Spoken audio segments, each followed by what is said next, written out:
श्री अंबेडकर साहब की मूर्ति पे नमन करना चाहा।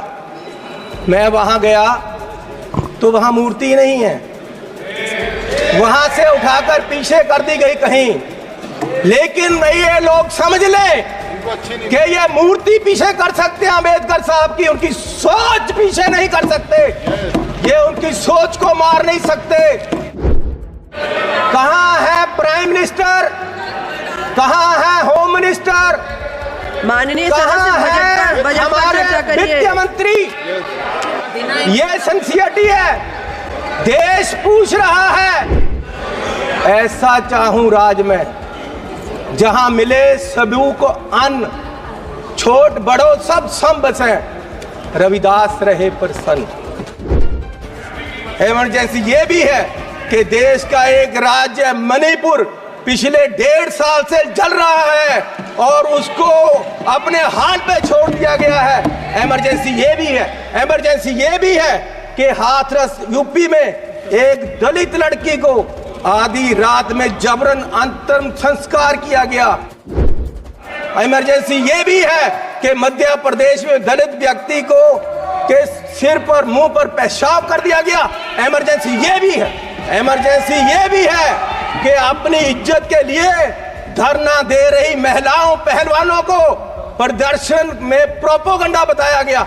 इमरजेंसी ये भी है। मैं यहाँ खड़ा हूँ तो ये कांग्रेस सरकार की रिजर्वेशन पॉलिसी और अंबेडकर साहब का दिया हुआ संविधान और जो हमें स्कॉलरशिप मिलता रहा, कांग्रेस पार्टी ने गरीबों को, बच्चों को जो स्कॉलरशिप दिया, उससे पढ़कर मैंने पीएचडी तक की पढ़ाई की है।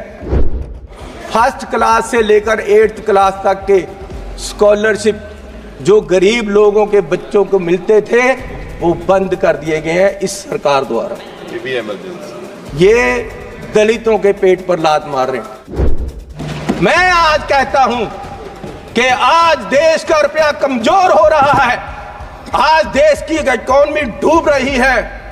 क्या देश का रुपया कमजोर हो रहा है या प्रधानमंत्री जी कमजोर हो गए हैं या देश की सरकार कमजोर हो रही है? मेरे लड़के की शादी गुरुद्वारे में हुई, आज तक पुलिस पूछ रही है कि लंगर में क्या क्या पका था, दाल कितनी लगी थी और जो लंगर बनाने वाला उसको कितने पैसे दिए गए। आज तक 2 साल से पुलिस पूछ रही है मुझे, और इस शादी में हजारों करोड़ रुपया लगा है और प्रधान जी बुक्के लेकर जा रहे हैं, प्रधानमंत्री जी, और उनका स्वागत कर रहे हैं। गरीब को लूटा जा रहा है। दोस्तों, जय भीम, नमो बुद्धाय। देश के अंदर विचारधारा की लड़ाई है। एक तरफ अंबेडकरवाद है तो एक तरफ ब्राह्मणवाद है। इसी समानता के समकक्ष जो रविदास महाराज जी है, और उसके आगे जब बाबा साहब ने जब संविधान लिखकर संविधान सभी को समान अधिकार दिए, तो यहाँ पर रोजी रोटी, रोजगार और समान अधिकारों की बात है। उन अधिकारों के ऊपर किस तरीके से कुटाराघात किया है मोदी सरकार ने। तो इसी तरीके से सांसद जो कांग्रेस से जीत कर आए, संसद के अंदर ऐसे दाड़े और मोदी को इस तरीके से धोया कि कोई और संसद में नहीं धो पाएगा। तो दोस्तों, ये समान विचारधारा की लड़ाई है, जो कि संत रविदास महाराज ने ये बात क्यों कही कि ऐसा चाहूं राज में जहां मिले सबन को अन्न और छोट बड़े सब सम बसे, रविदास रहे प्रसन्न। तो चलते हैं इसी विचारधारा के समकक्ष पुरजोर तरीके से मोदी को किस तरीके से संसद में ऐसे दाड़े कि आज तक कोई नहीं दाड़ पाया। तो चलते हैं और चन्नी से पूरी की पूरी जो पंजाब सर जीत के आए सांसद से पूरी जो संसद में जो इन्होंने वक्तव्य दिया वो उन्हीं की जुबानी सुन लेते हैं। देश सेवा बर मोहे हैं, शुभ कर्मन ते कब हो ना डरूं और सो जब जाए लरूं, निश्चय कर अपनी जीत करूं। माननीय चेयरमैन, मुझे लगता है कि जो ये सरकार वाले हैं 10 साल राज करके एग्जॉस्ट हो गए और अब इनके पास कोई आइडिया नहीं बचा है और कोई सिंसियरिटी भी नहीं है। कितनी महत्वपूर्ण चर्चा देश के बजट पे हो रही है। और जब से चर्चा शुरू हुई है मैं देख रहा हूँ ना प्रधानमंत्री जी, ना होम मिनिस्टर, ना फाइनेंस मिनिस्टर, आप उस तरफ देखो, उस तरफ देखो, वो खाली कुर्सियों को देखो, सत्ता पक्ष है, देखिए ये खाली कुर्सियों को देखो, मंत्री जी बैठे हुए चिराग पासवान, ये खाली कुर्सियों को देखो, मंत्री बैठे हुए हैं, ये उनका इंतजार कर रही है कि कहाँ है हमारा फाइनेंस मिनिस्टर। ये सिंसियरिटी है इनकी मैडम, माननीय ये मंत्री सच्ची है। पासवान जी बैठे हुए हैं, आप लोग थोड़ा सा शांति बना के रखिए। माननीय सदस्य बोल रहे हैं। 10% आदमी नहीं है वहाँ बैठे। कहाँ है इनके मेंबर, कहाँ है प्राइम मिनिस्टर, कहाँ है होम मिनिस्टर, माननीय कहाँ सदस्य है बजट पर हमारे चर्चा करिए। वित्त मंत्री जिन्होंने बजट पेश किया और उनको हमने बताना है कि बजट में क्या नहीं दिया आपने और क्या दिया। ये सिंसियरिटी है। देश पूछ रहा है, हमारे सब लोग पूछ रहे हैं कि आपकी सरकार की सिंसियरिटी क्या है। स्पीकर साहब, माननीय चेयरमैन जी, मैं जब जीत कर आया सबसे पहले मैंने माननीय श्री अंबेडकर साहब की मूर्ति पे नमन करना चाहा। मैं वहाँ गया तो वहाँ मूर्ति नहीं है, वहाँ से उठाकर पीछे कर दी गई कहीं। लेकिन ये लोग समझ लें कि ये मूर्ति पीछे कर सकते हैं अंबेडकर साहब की, उनकी सोच पीछे नहीं कर सकते, ये उनकी सोच को मार नहीं सकते और उनको इस संविधान जो उन्होंने दिया है उसको बदल नहीं सकते। लोगों ने बता दिया इनको कि आप संविधान नहीं बदल सकते, पूरी मेजॉरिटी नहीं दी इसीलिए इनको। और इसलिए मैं ऐसा चाहूं राज में जहां मिले सभी को अन्न, छोट बड़ो सब सम बसे, रविदास रहे प्रसन्न। माननीय चेयरमैन जी, 22 तारीख को बजट पेश हुआ।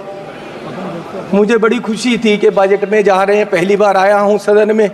जलंधर के लोगों का धन्यवाद है जिन्होंने मुझे यहाँ खड़ा किया ले आकर, उन वोटरों का धन्यवाद है। मैं नए कपड़े डालकर आया कि बहुत कुछ मिलेगा आज देश में देखने को, बताने को। पंजाब में जाकर मैं और सारे एमपी हमारे प्रेस कॉन्फ्रेंस करेंगे कि देखो क्या क्या मिला, नए कपड़े मेले जैसे आया मैं। लेकिन यहाँ आकर खोदा पहाड़, लिकड़ा चूहा भी नहीं, कुछ नहीं मिला हमें। पूरा मतरई माँ वाला सलूक किया गया हमारे साथ। फेयर डिस्ट्रीब्यूशन ऑफ फंड्स नहीं हुआ। ये सरकार हर नागरिक को बराबर नहीं देख रही है। चश्मा राजनीति वाला लगाया हुआ है, राजनीतिक चश्मे से देखा गया है। अपनी सरकार बचाने का फिक्र है, कुर्सी को पकड़े हुए हैं। और ये बजट देश बचाने वाला नहीं है, सिर्फ अपनी सरकार बचाने वाला है। पंजाब में जो बाढ़ आई इनको दिखी नहीं। गरीब लोग जो मनरेगा में काम करते हैं, जिनको कांग्रेस की सरकार, मनमोहन सिंह जी सरकार ने गारंटी दी थी 100 दिन की, ये 100 से 101 भी नहीं कर सके, 200 नहीं कर सके। ये उनकी 400 दिहाड़ी, उनका जो वेज है वो बढ़ा नहीं सके। गरीब की कोई सुनवाई नहीं। इस बजट में पंजाब के लिए कुछ नहीं दिया गया। जलंधर इंडस्ट्री पंजाब की डूब रही है। जलंधर में लेदर इंडस्ट्री है, जलंधर में स्पोर्ट्स इंडस्ट्री है, वो डूब रही है। कुछ उसके लिए नहीं किया। हेल्थ के लिए कोई हॉस्पिटल नहीं दिया। स्मार्ट सिटी जलंधर डिक्लेयर किया हुआ है, वहाँ पानी गंदा आ रहा है, सड़कें खराब हैं। रेलवेज अंडरब्रिज की बात नहीं की। नशा, अभी राजा बड़िंग जी ने बोला नशा इतना फैल गया पंजाब में, लेकिन सुनवाई कोई नहीं। आदमपुर एयरपोर्ट का इन्होंने कहा था नाम, पर माननीय प्रधानमंत्री जी ने कहा था कि उसका नाम गुरु रविदास जी के नाम से रखेंगे, लेकिन आज तक नहीं। मैं वो भी मांग करता हूँ। बहुत शोर सुनते थे पहलू में दिल का, जब चीरा तो एक कतराए खून ना निकला। माननीय चेयरमैन जी, 24-25 के जो बजट में एस्टीमेट दिए गए हैं उसमें 32 लाख करोड़ रुपए की आमदन दिखाई गई है और 48 लाख करोड़ रुपए का खर्चा दिखाया गया है। 16 लाख करोड़ का घाटा है आमदन और खर्च में। जिस घर का 16 लाख करोड़ का घाटा होगा एक साल में, उसकी बर्बादी तय है और ये बीजेपी वाले तय कर रहे हैं। और मैं 14 लाख करोड़ इस साल कर्जा लेने की बात की गई है, 14 लाख करोड़। अगर ऐसे हर साल कर्जा लेंगे देश कहां जाएगा? आज देश में फाइनेंशियल इमरजेंसी वाले हालात पैदा हो रहे हैं और बीजेपी ये हालात पैदा करने के लिए जिम्मेवार है। और ये कहते हैं कि जी हर रोज इमरजेंसी की बात करते हैं कि इमरजेंसी, लेकिन जो देश में आज अनडिक्लेयर्ड इमरजेंसी है उसका क्या है? इमरजेंसी ये भी है कि एक मशहूर नौजवान जो एक मशहूर सिंगर था उसको गोलियों मार के मार दिया गया। आज तक सिद्धू मूसेवाला, उसके परिवार को इंसाफ नहीं मिला, वो दर दर भटक रहे हैं। ये भी इमरजेंसी, ये भी इमरजेंसी है। इमरजेंसी ये भी है कि 20 लाख लोगों द्वारा पंजाब में मेंबर पार्लियामेंट चुना गया और वो एनएस से लगाकर अंदर रखा हुआ है। फ्रीडम ऑफ स्पीच, उसकी कंस्टिट्यूएंसी के लोगों की बात यहां नहीं रख पा रहे, ये भी इमरजेंसी है। इमरजेंसी ये भी है कि विपक्ष के व्यक्तियों को केंद्रीय एजेंसियां कार्रवाई करने के लिए छोड़ दी जाती, उनको अंदर रखा जाता है, ये भी इमरजेंसी है। इमरजेंसी ये भी है कि हजारों किसान, उनको खालिस्तानी कहा जाता है जब वो अपनी मांग रखते हैं। अरे पंजाब कोई देश की धरती नहीं है, पंजाब हमारे देश की धरती है। हरियाणा में नेशनल हाईवे को पक्का जाम कर दिया है और किसान यहाँ तक नहीं आ पा रहे, उनको मिला नहीं जा रहा, ये भी इमरजेंसी है। इमरजेंसी ये भी है, सुनिए ना, अरे फीलिंग ले लो। गद्दारी का मूल्य मिला है आपको, इसकी फीलिंग ले लो, अच्छा लग रहा है। इमरजेंसी ये भी है कि देश का एक राज्य मणिपुर पिछले 1.5 साल से जल रहा है और उसको अपने हाल पे छोड़ दिया गया है। इमरजेंसी ये भी है। इमरजेंसी ये भी है कि हाथरस यूपी में एक दलित लड़की को आधी रात में जबरन अंतिम संस्कार किया गया। इमरजेंसी ये भी है कि मध्य प्रदेश में दलित व्यक्ति को के सिर पर, मुंह पर पेशाब कर दिया गया। इमरजेंसी ये भी है। इमरजेंसी ये भी है कि अपनी इज्जत के लिए धरना दे रही महिलाओं पहलवानों को प्रदर्शन में प्रोपोगंडा बताया गया। इमरजेंसी ये भी है। इमरजेंसी ये भी है कि कोई पत्रकार सवाल करे तो उसको जेल में डाल दिया जाता है। इमरजेंसी ये भी है। इमरजेंसी ये भी है कि अपनी शिक्षा के लिए उतरे छात्रों को देश द्रोही बताया गया। इमरजेंसी ये भी। किस इमरजेंसी की बात कर रहे हैं? सुन लो भैया, सुन लो। माननीय चेयरमैन जी, मैं पंजाब के एक गरीब परिवार से आता हूँ। मैं जब पैदा हुआ तो मेरी पढ़ाई सारी सरकार ने की। आज तक मैं यहाँ खड़ा हूँ तो ये कांग्रेस सरकार की रिजर्वेशन पॉलिसी और अंबेडकर साहब का दिया हुआ संविधान और जो हमें स्कॉलरशिप मिलता रहा, कांग्रेस पार्टी ने गरीबों को, बच्चों को जो स्कॉलरशिप दिया, उससे पढ़कर मैंने पीएचडी तक की पढ़ाई की है। और ये देन कांग्रेस पार्टी की है। और जब बीजेपी सरकार 2014 में आई, सबसे पहले इन्होंने जो सबसे बुरा काम किया वो किया, स्कॉलरशिप में जो केंद्र का 90% हिस्सा था उसको 60-40 की रेशो पे ले आए और दलितों के पेट पे लात मारी सरकार ने। और आज भी फर्स्ट क्लास से लेकर 8th क्लास तक के स्कॉलरशिप जो गरीब लोगों के बच्चों को मिलते थे वो बंद कर दिए गए हैं इस सरकार द्वारा। ये दलितों के पेट पर लात मार रहे हैं। और मिनॉरिटी के भी फर्स्ट क्लास से 8th क्लास तक के स्कॉलरशिप इस सरकार के द्वारा बंद कर दिए गए।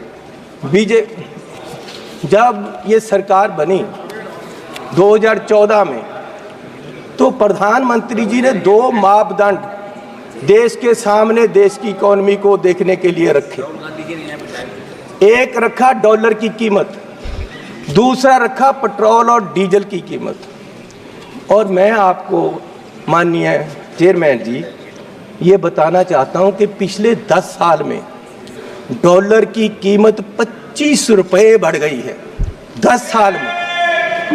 और हमारे माननीय प्रधानमंत्री मनमोहन सिंह जी और कांग्रेस की सरकार में ये सिर्फ 13 रुपये बढ़ी थी, डबल बढ़ी है इस सरकार में।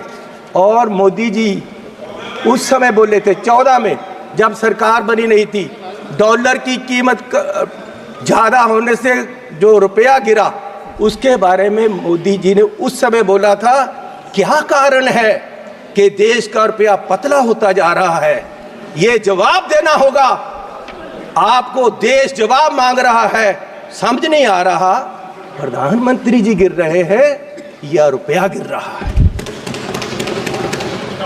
कभी कभी तो लगता है कि रुपए की और सरकार के बीच कंपटीशन चल रहा है कि सरकार ज्यादा गिर रही है या रुपया ज्यादा गिर रहा है। और मोदी जी ने कहा था जिस देश का रुपया कमजोर होता है उस देश की सरकार कमजोर होती है, उस देश का प्रधानमंत्री कमजोर होता है। मैं आज कहता हूं कि आज देश का रुपया कमजोर हो रहा है, आज देश की इकोनॉमी डूब रही है। क्या देश का रुपया कमजोर हो रहा है या प्रधानमंत्री जी कमजोर हो गए हैं या देश की सरकार कमजोर हो रही है? दूसरा, पेट्रोल की कीमतें इन्होंने कहा, प्रधानमंत्री जी ने 2014 में कि पेट्रोल की कीमतें बढ़ रही हैं और मनमोहन सिंह जी को कोई फर्क नहीं पड़ रहा, देश डूब रहा है। तो पिछले 10 सालों में पेट्रोल की कीमतें 23 रुपये बढ़ गई हैं। पिछले 10 सालों में पेट्रोल की कीमत, डीजल की कीमतें 35 रुपये बढ़ गई हैं, जबकि पिछले जो मनमोहन सिंह का समय था उससे क्रूड ऑयल की कीमत $20 प्रति बैरल कम हो गई है। तो मैं पूछना चाहता हूं कि ये पेट्रोल बढ़ रहा है या आपकी कंपनियों की, आपके आमदनियों की आमदन बढ़ रही है? क्या बढ़ा रहे हो? किसको दे रहे हो देश का पैसा? कहां जा रहा है पैसा? गरीब लूटा जा रहा है। माननीय चेयरमैन जी, आप गाड़ी फुल कराने जाओ, 50 लीटर तेल डलवाओ, 2000 रुपया सरकार को चला जाता है। 4 रुपये प्रति किलोमीटर हर व्यक्ति देश का गरीब सरकार को देता है चलने का। 1 किलोमीटर चलो 4 रुपये सरकार को गए। और सरकार 14 लाख करोड़ के घाटे में बैठी है और फिर ये कहते हैं जी बजट में बहुत कुछ मिला। मैं एक एयरपोर्ट पे गया माननीय चेयरमैन जी, तो मुझे एक आदमी आया, उसने गुलदस्ता दिया, मेरा स्वागत किया, अभिनंदन है आपका। मैंने कहा भैया आप कौन हो, मेरा अभिनंदन क्यों कर रहे? बोले जी हम अडानी जी की तरफ से आपका स्वागत कर रहे हैं। मैंने कहा भैया आप मेरा स्वागत क्यों कर रहे हो? बोले जी अब ये एयरपोर्ट हमारा है, अब हमें इसके मालिक है, 50 साल के लिए हमने ले लिया है। तो मैंने कहा यार चलो ठीक है आपने ले लिया, आपका धन्यवाद। मैं जहाज में चला गया, जहाज में गया, वहां फिर मुझे बुक्के मिला। वो कहते जी आपका स्वागत है, हम कंपनी की तरफ से कर रहे। मैंने कहा यार इंडियन एयरलाइन का जहाज है, आप क्या कर रहे हो, आप कौन हो? बोले जी ये जहाज अब हमारी कंपनी का है, ये मोदी जी ने हमें बेच दिया है। तो मैं पूछना चाहता हूं कि क्या क्या बेचोगे, कितना बेचोगे देश को? मैं 7 एयरपोर्ट पे गया, जिनमें लखनऊ, अहमदाबाद, मैंगलोर, जयपुर, गुवाहाटी, त्रिवेंद्रम, मुंबई, ये 7 के 7 एयरपोर्ट अडानी जी की है। 50 साल के लिए उनको दे दिए गए हैं, उनका जो पुत्र है उसकी शादी में गिफ्ट कर दिए गए हैं और हजारों करोड़ रुपए शादी पे लगा। मेरे लड़के की शादी गुरुद्वारा में हुई। सुनो सुनो सुनो माननीय चेयरमैन जी, मेरे लड़के की शादी गुरुद्वारे में हुई। आज तक पुलिस पूछ रही है कि लंगर में क्या क्या पका था, दाल कितनी लगी थी और जो लंगर बनाने वाला उसको कितने पैसे दिए गए। आज तक 2 साल से पुलिस पूछ रही है मुझे, और इस शादी में हजारों करोड़ रुपया लगा है और प्रधान जी बुक्के लेकर जा रहे हैं, प्रधानमंत्री जी, और उनका स्वागत कर रहे हैं। गरीब को लूटा जा रहा है, गरीब के पास खाने के लिए पैसा नहीं है और प्रधानमंत्री जी वहां बुक्के लेकर हजारों करोड़ की शादी में जा रहे। कोई बात नहीं, क्या क्या बेचोगे? सारे एयरपोर्ट, जहाज बेच दिए। आप देश की संपत्ति के कस्टोडियन हो, मालिक नहीं हो। आप इसको बेचने की गलती मत करो, देश बर्बाद करने की मत करो। आप अपने आप को स्टेट्समैन बोलते हो, आप अपने आप को देश के बहुत बड़े खैर ख्वाह बोलते हो और देश को बेच रहे हो। गरीब आदमी कहां जाएगा एक दिन? प्रधान सेवक जो हार समझकर पहना था, गला अपना सजाने को, वो नाग बनकर बैठे हैं गला काट खाने को। माननीय चेयरमैन जी, ईस्ट इंडिया कंपनी आई, उन्होंने पहले व्यापार पे कब्जा किया, ईस्ट इंडिया कंपनी ने, और व्यापार के माध्यम से देश की सतह पे कब्जा कर लिया। इनमें और अंग्रेजों में कोई फर्क नहीं, सिर्फ कलर का फर्क है। ये भी पहले सतह पे काबज हुए और फिर सतह के माध्यम से आज ये देश की राजनीति के माध्यम से पूरे देश के व्यापार पे अपने आदमियों का कब्जा करा रहे हैं। और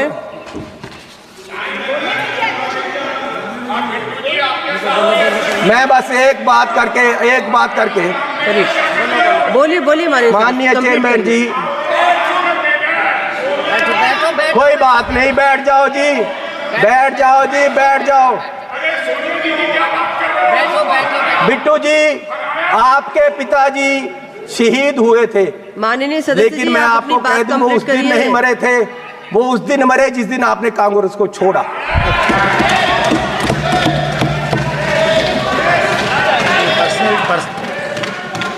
आज देश माननीय राहुल गांधी जी की तरफ देख रहा है। मैं आग्रह कर रही हूँ, माननीय चेयरमैन जी, आप वो मुझे तंग कर रहे हैं जी, उनको बोलो बैठे, इनको बुलाइए। वो पंजाब से आए तो इसका मतलब ये नहीं कि मुझे तंग करते रहे। माननीय सदस्य सुनील माननीय चेयरमैन जी, मैं आपसे निवेदन करना चाहता हूँ कि आपने मेरा नाम लिया। मेरे दादाजी सरदार बेअंत सिंह जी, उन्होंने कुर्बानी देश के लिए दी, कांग्रेस के लिए नहीं दी, देश के लिए दी। और ये इस चन्नी की बैठो। ये अपनी जायदाद पूछे इनको, ये आप गरीबी की बात कर रहे हैं? अगर सारे पंजाब से सबसे अमीर आदमी ये ना हो और सबसे करप्ट ना हो, मैं अपना नाम बदल दूंगा।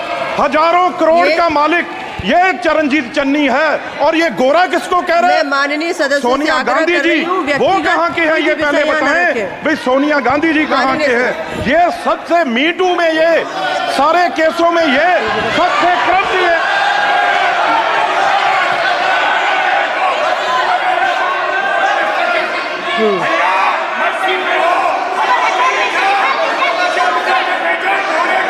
स्वागत करोगे। माननीय सदस्य अपनी बात कंप्लीट करें।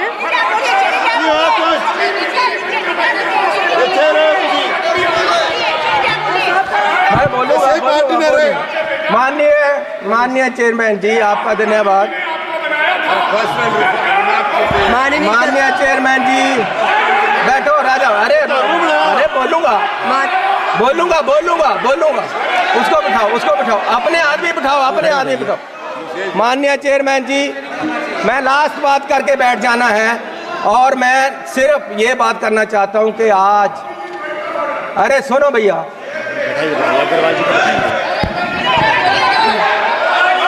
मैं बैठ जाओ सर, बैठ जाओ। माननीय सदस्य से आग्रह कर रही हूँ। बोलूंगा। माननीय chairman ji, madam, what is going on? Madam, ये क्या हो रहा है? उनको बोलने को मैं माननीय सदस्य से आग्रह कर रही हूँ, आप सब अपने अपने स्थान पर बैठे। मैडम 2 बजे तक उठाइए, 2 बजे तक। सभा की कार्यवाही 2 बजे तक स्थगित की जाती है। आप ज्यादा से ज्यादा इस वीडियो को कैरी फॉरवर्ड करें ताकि देश की जनता जागरूक हो सके। और धर्म नहीं, आज देश का संविधान खतरे में है, इसीलिए संविधान को बचाए, लेकिन सरकार खुद को बचा रही है। आज देश की जनता ने उनको मुंह तोड़ जवाब दिया है। तो इसी लक्की कोहिनूर चैनल को ज्यादा से ज्यादा सब्सक्राइब करें, लोगों को शेयर करें और कमेंट बॉक्स में अपनी प्रतिक्रिया जरूर दें। जय भीम, नमो बुद्धाय।